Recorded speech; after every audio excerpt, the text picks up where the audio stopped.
Hey Footy fans, welcome back to the channel. Today we're going to dive deep into the up-and-coming round 2 game, Carlton versus Hawthorn, set to light up the MCG tomorrow night, 7:30. So grab your sen, your scarves, settle in. We're going to break you down everything you need to know and the potential storylines coming out of what is a very important game for both sides. So let's run that intro, get stuck straight into it.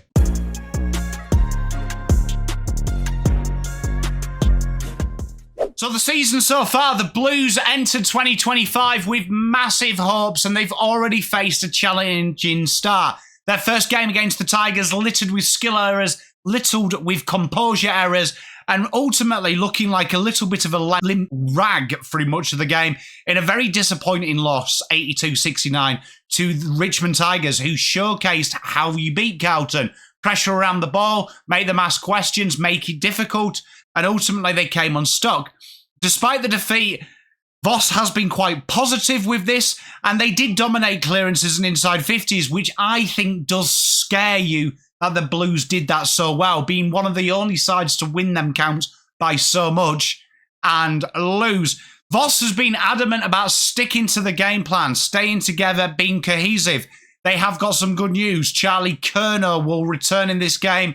He is a big part of everything that is good about the football club, and his energy is very much needed. There is also the reports that Ashton Moyer will come back into this side, and that, again, will give some good vibes. The Blues, though, in this game are in a must-win category here, because last week it did show that Carlton around stoppage can dominate the possession, but they can't defend from that area, and the scores from turnover were astronomical against the Blues, probably one of the few sides in the competition that are their own worst enemy. Hawthorn, completely the opposite. They have absolutely soared this year.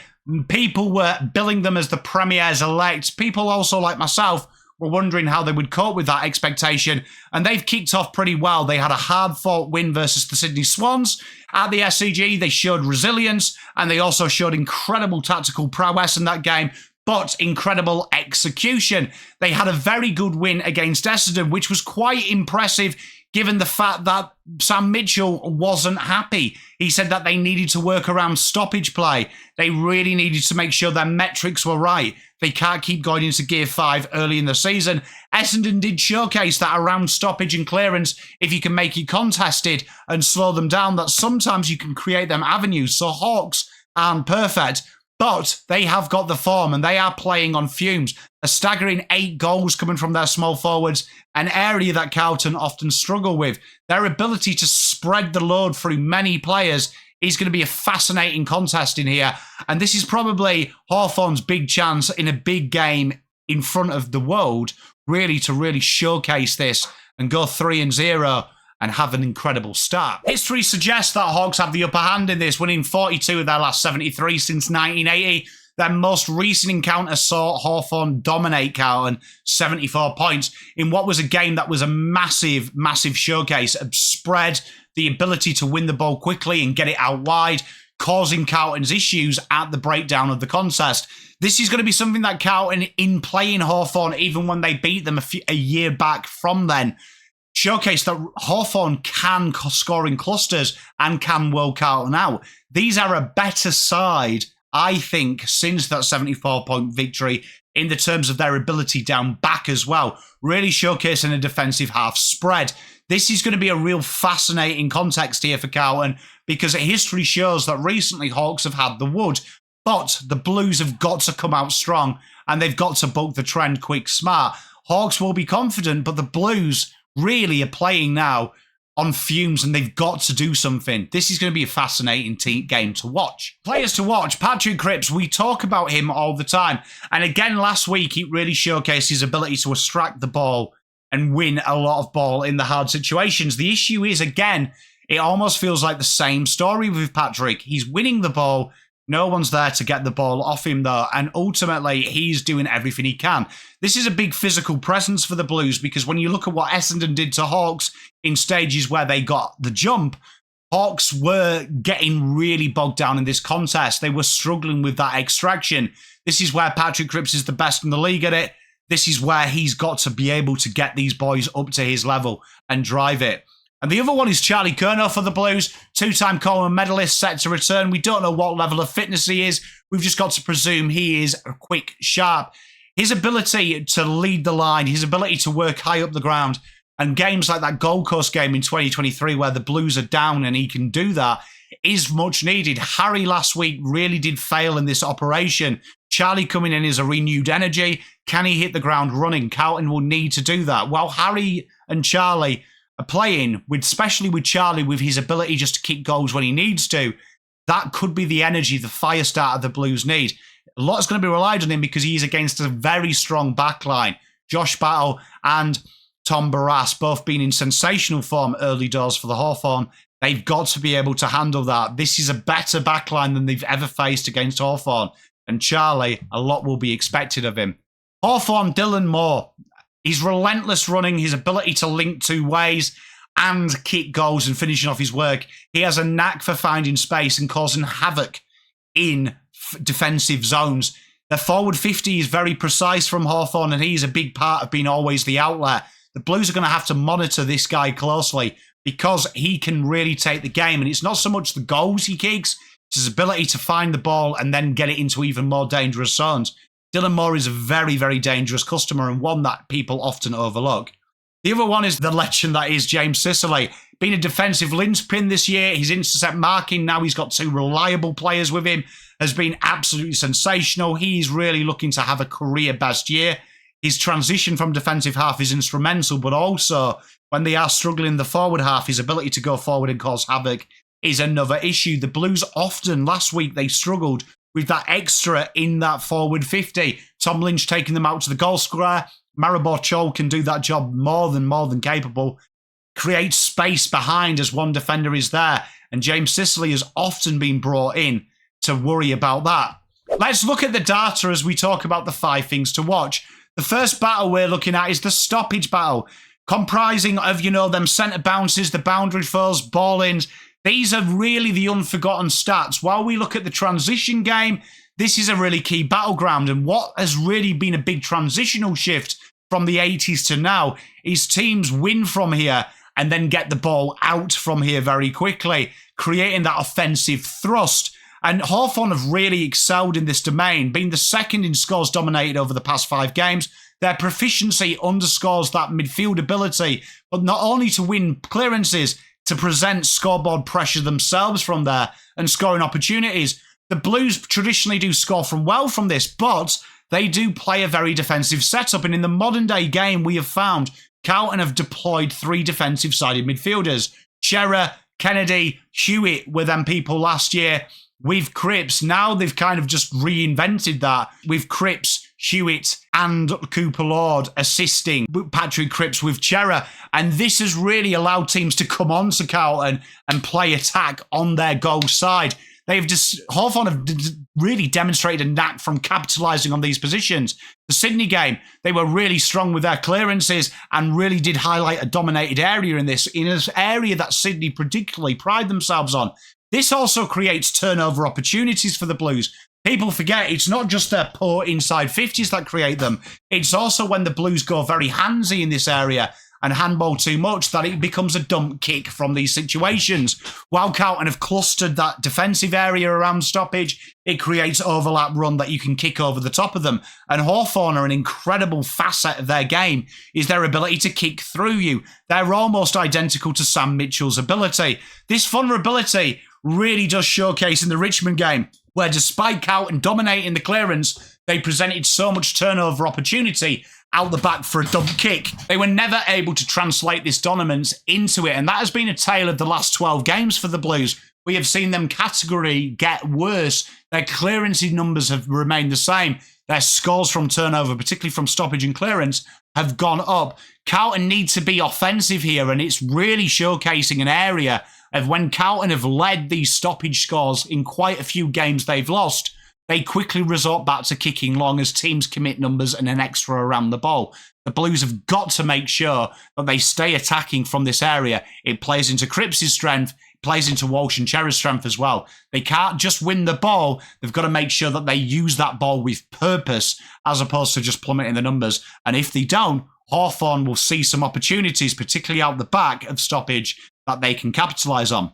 Turnover game is pivotal in the modern day football. It dictates the flow, dictates the outcome of matches. It turns defence into attack. It means you're dangerous when you haven't got the ball. And this is something that Hawthorn are incredibly proficient at. They've demonstrated an exceptional improvement in this area under Sam Mitchell. Their ability not only to pressure and force turnover, but also to convert and create and manage to make it a cornerstone of their strategy is particularly evident in their recent victory against Essendon. As the game was going against them in the clearance, their ability to really make them dump kick it to contests allowed them to outscore and capitalise on defensive half turnovers.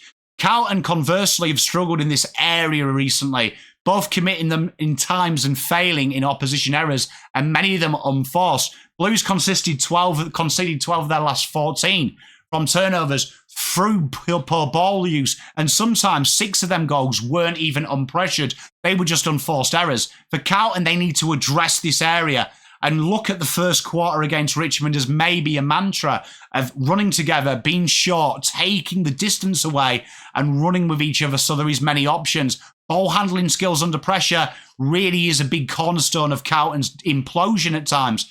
Improving that ability to force the turnover as well and being pressured really takes a lot of pressure off Carlton's skills. It does hide a lot when Carlton are at that full press, really dangerous pressure that we saw in 2023. That's probably the best we've seen the Blues, who really just went full team press, and it really did hide, because when you win the ball back, there is players around you at all times. Carlton get a lot of distance and a lot of separation at times when the game is under pressure, and that is horrible for scoring on turnover, but it's also horrible from ball retention strategies because you've got to go longer. Number 3 is stopping the connection from forward to midfield. Richmond really had a lot of success for the Blues, and Dylan Moore is twice the player as young Sam Lawler.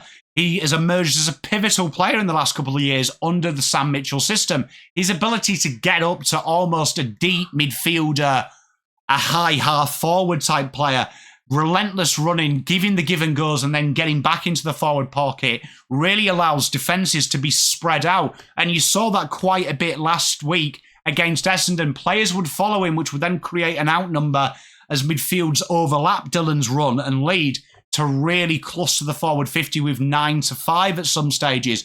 His impact is really, really strong. He was big in the Sydney game, scoring some vital goals, but also being a vital outlet when Sydney's pressure got higher, so they could defend the ball from the forward end of the ground as opposed to trying to play football down the back half. But also against Essendon, he showcased his ability to hit the scoreboard as well and deliver the ball with almost razor-like precision. Carlton's defensive challenge here is to mitigate his influence, but also find someone to put on him that can force him to defend. That's probably the weakness of Dylan Moore, his defensive application. So is this an Adam Saad that's going to try and look for them intercept possessions? He is a very strong player at sharking them short handballs and stuff. Is that playing a Cowan to really give him some options on the counter-offensive? How will Carlton negate this? Because last week, they did some shocking matchups here. Ollie Hollands was on Lawler for portions of the game. And as we predicted in the preseason, Lawler just dragged him as deep as he could, creating that hole in back, and the wingers got ahead of him. That is what Rich and Hawthorn do with incredible will. Carlton, if they can negate this zone spreader almost, this will go a long way to winning it. The return of Charlie Curnow, the catalyst. His anticipated return injects optimism, but it also injects that game-breaking ability in there. Carlton's forward line looked limp, really limp last week. And Carlton know Curnow possesses that ability to turn it on with his high athleticism, his marking prowess, but his ability to crumb his own work. He's one of Carlton's better kicks inside 50 as well. So I really hope to see this week, we see him play at centre-half forward, get up and kind of play that Dylan Moore role and allow Harry to be in the goal square and force Tom Barras as deep as possible. His ability to do this is really incredible, but it also means the midfield, and particularly the small forwards, have got to work in that space. They've got to help Charlie out. If you're playing to his ability, that should be a gold mecca for them small forwards. His absence definitely is felt. Do I think it's what lost us against Richmond? Absolutely not. But This is another ability that Carlton's inefficiency inside 50 has another big head that can do the unthinkable things. But for me, structure, this is a big thing. The big challenge here is, how is Charlie fitness-wise? How is he recovered? Can he be incredibly mobile? What's his match fitness like? How is the cohesion? If he struggles to find rhythm, the Blues, again, will need to find alternative avenues to go. And last week, they simply didn't. Kemp and co were absolutely behind the 8 ball when Harry had a shocker. And finally, we go the clash of coaching philosophies.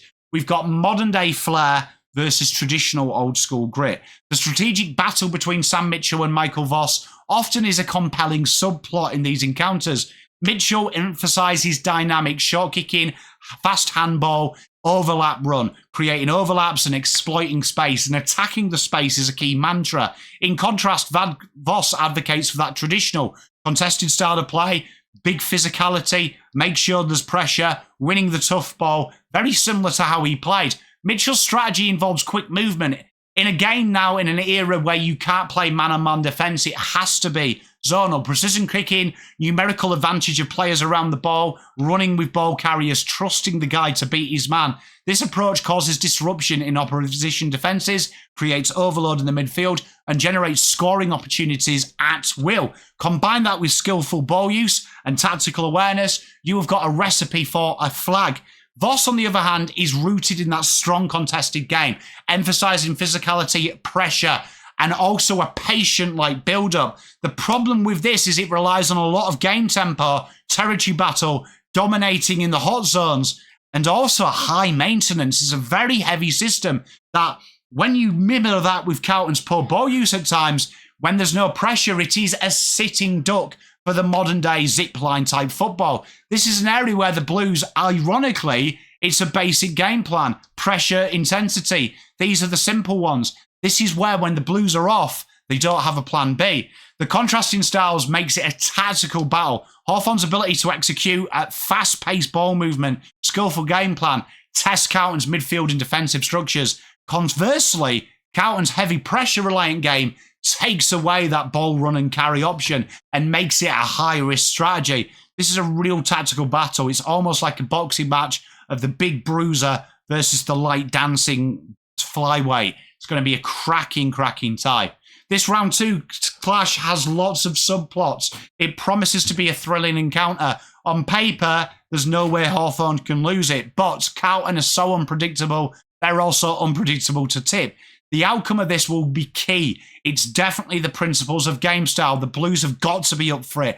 They've got to make it hard. They've got to stretch them. They've got to make Hawthorn get into gear 5 and negate that. For Hawthorn, they're looking at this game and this is a potential banana skin. The Blues have got to come out angry, and that is where it's going to really test Hawthorn around stoppage and clearance, which at times they had difficulty against Essendon. Can the Blues capitalise should they get this?